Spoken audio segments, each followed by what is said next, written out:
அனைவருக்கும் வணக்கம் நண்பா. இது உங்கள் சேனல் நம் நாடு நம் கையில்.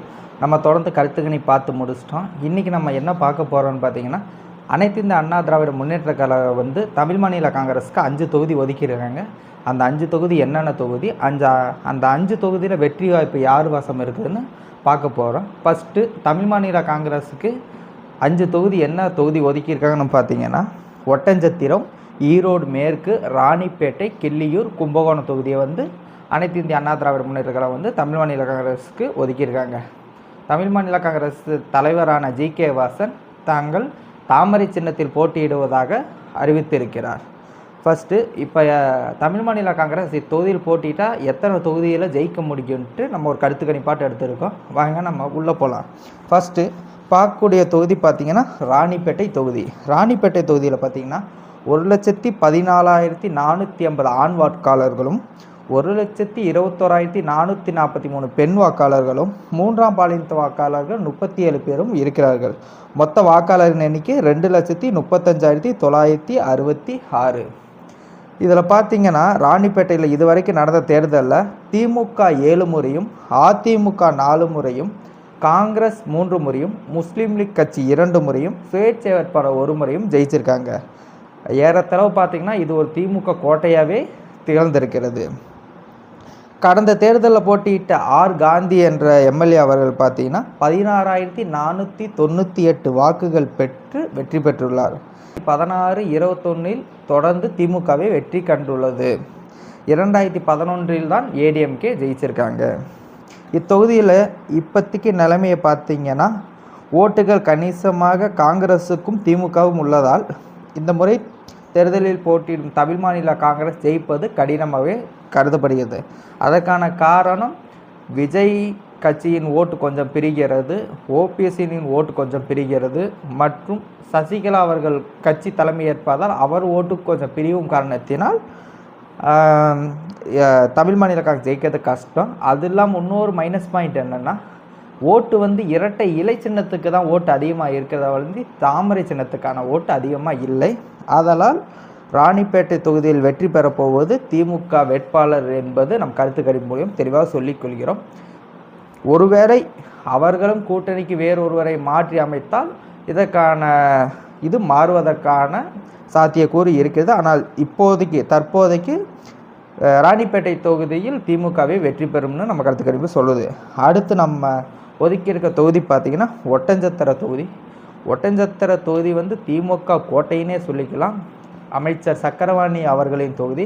1996 தேர்தலிலிருந்து 2021 தேர்தல் வரை தொடர்ந்து அவரே சட்டமன்ற தேர்தலில் வெற்றி பெற்று எம்எல்ஏவாக இருக்கிறார். அவர் தனது கோட்டையாகவே தொகுதியை வச்சிட்ருக்கிறார். அதில் பார்த்தீங்கன்னா ஆண்கள் ஓட்டு 1,926 ஓட்டும், பெண்கள் ஓட்டு 1,08,228 ஓட்டும், 3ஆம் பாலினத்து ஓட்டு 2 ஓட்டுகளும் உள்ளது. மொத்தம் 2,09,156 வாக்காளர்கள் ஒட்டஞ்சத்திர தொகுதியில் உள்ளார்கள். இதில் திமுக 9 முறையும், காங்கிரஸ் மற்றும் அனைத்து இந்திய அண்ணா திராவிட முன்னேற்ற கழகம் 3 முறையும் ஜெயிச்சிருக்காங்க. 2016 தேர்தலில் அதிக ஓட்டு வித்தியாசத்தில் வெற்றி பெற்றது. டாப் 5 பட்டியலில் இத்தொகுதி இருந்தது குறிப்பிடத்தக்கது. இத்தொகுதியை பொறுத்தவரை திமுகவின் கோட்டையாகவே திகழ்கிறது. இப்பொழுது அதை தமிழ் மாநில காங்கிரஸ் ஒதுக்கியிருக்கார்கள். இதில் தமிழ் மாநில காங்கிரஸ் ஜெயிப்பதற்கான 1% வாய்ப்பு கூட இல்லை என்பதை நமது கருத்து கணிப்பு சொல்கிறது. இதிலிருந்து ஒன்று தெரிஞ்சுக்கிறது என்னென்னா, இத்தொகுதி டாப் 10இல் அதிக ஓட்டு வித்தியாசத்தில் ஜெயிப்பதற்கான கூறும் இருக்கிறது. காரணம் இது இரட்டை இலைக்கான செல்வாக்கு மிக்க தொகுதி. ஆதலால் இரட்டை இலைக்கு கொடுத்திருந்தால் கொஞ்சம் இழுபறியாக இருந்திருக்கலாம். ஆனால் தாமரை சின்னம் என்பதால் இத்தொகுதி அதிக வாக்குகள் வித்தியாசத்தில் வெற்றி பெறும்னு நம்ம கருத்து கணிப்பு சொல்லுது. அடுத்து நம்ம பார்க்கக்கூடிய தொகுதி பார்த்திங்கன்னா ஈரோடு மேற்கு. ஈரோடு மேற்கு தொகுதி பார்த்திங்கன்னா 2008க்கு பிறகு பிரிக்கப்பட்ட தொகுதி தான். இதில் மொத்தம் 3 முறை தேர்தல் நடந்திருக்கு. 2 முறை அதிமுகவும் 1 முறை திமுகவும் ஜெயிச்சிருக்காங்க. இது அதிமுக செல்வாக்கு மிக்க இதாக இருக்கிறது. இதில் ஆண்கள் ஓட்டு பார்த்திங்கன்னா 1,36,214 ஓட்டுகளும், பெண்கள் ஓட்டு 1,42,281 ஓட்டுகளும், 3ஆம் பாலினத்த ஓட்டு 17 ஓட்டுகளும் இருக்கிறது. இதில் எஸ் முத்துச்சாமி என்ற திமுக எம்எல்ஏ தான் இப்போ கரண்ட் எம்எல்ஏவாக இருக்கார். அவர் போன தேர்தலில் பார்த்தீங்கன்னா 22,089 ஓட்டுகள் வித்தியாசத்தில் வெற்றி பெற்றிருக்காரு. இந்த முறை தமிழ் மாநில காங்கிரஸ் தொகுதியில் போட்டியிடுகிறது. போட்டியிட்டால் யார் ஜெயிப்பான்னு பார்த்தா இதிலும் தமிழ் மாநில காங்கிரஸ் ஜெயிப்பது கடினமே.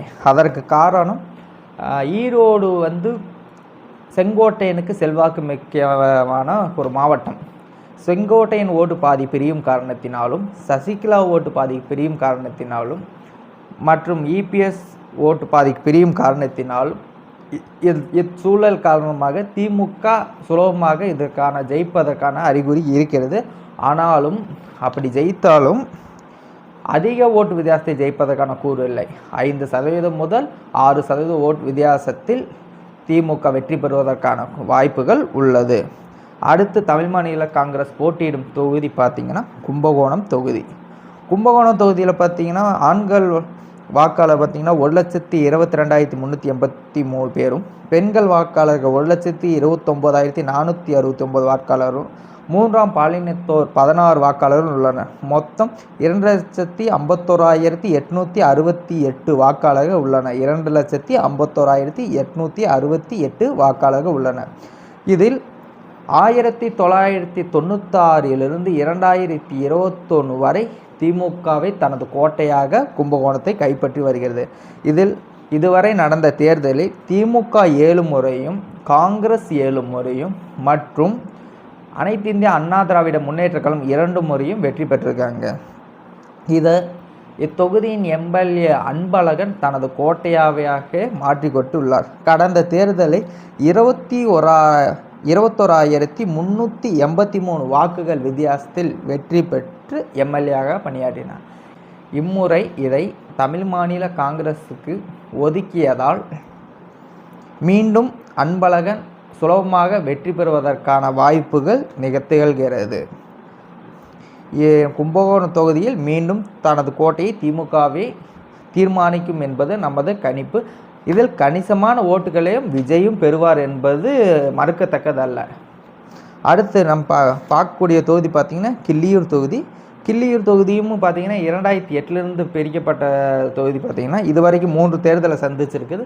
இதில் காங்கிரஸ் 2 தொகுதியிலும், அனைத்து இந்திய அண்ணா திராவிட முன்னேற்ற கழகம் 1 தொகுதியும் ஜெயிச்சிருக்காங்க. கிள்ளியூர் தொகுதி பார்த்திங்கன்னா காங்கிரஸுக்கும் பாரதிய ஜனதாவுக்கும் ஒரு முக்கிய ஓட்டு வங்கி உள்ள தொகுதியாகவே கருதப்படுகிறது. ஏன்னா காங்கிரஸ் தான் தொடர்ந்து ஜெயிச்சுக்கிட்டே வந்துட்டுருக்காங்க. அதுக்கடுத்து பார்த்திங்கன்னா 2வது இடத்துல மேக்சிமம் பாரதிய ஜனதா கட்சி தான் இருந்திருக்காங்க. அனைத்து இந்திய அண்ணா திராவிட முன்னேற்ற கழக தொகுதி பார்த்திங்கன்னா 3வது இடத்துக்கெல்லாம் தள்ளப்பட்டிருக்காங்க. கட்சி பார்த்திங்கன்னா 3வது இடத்துக்கெல்லாம் தள்ளப்பட்டிருக்காங்க.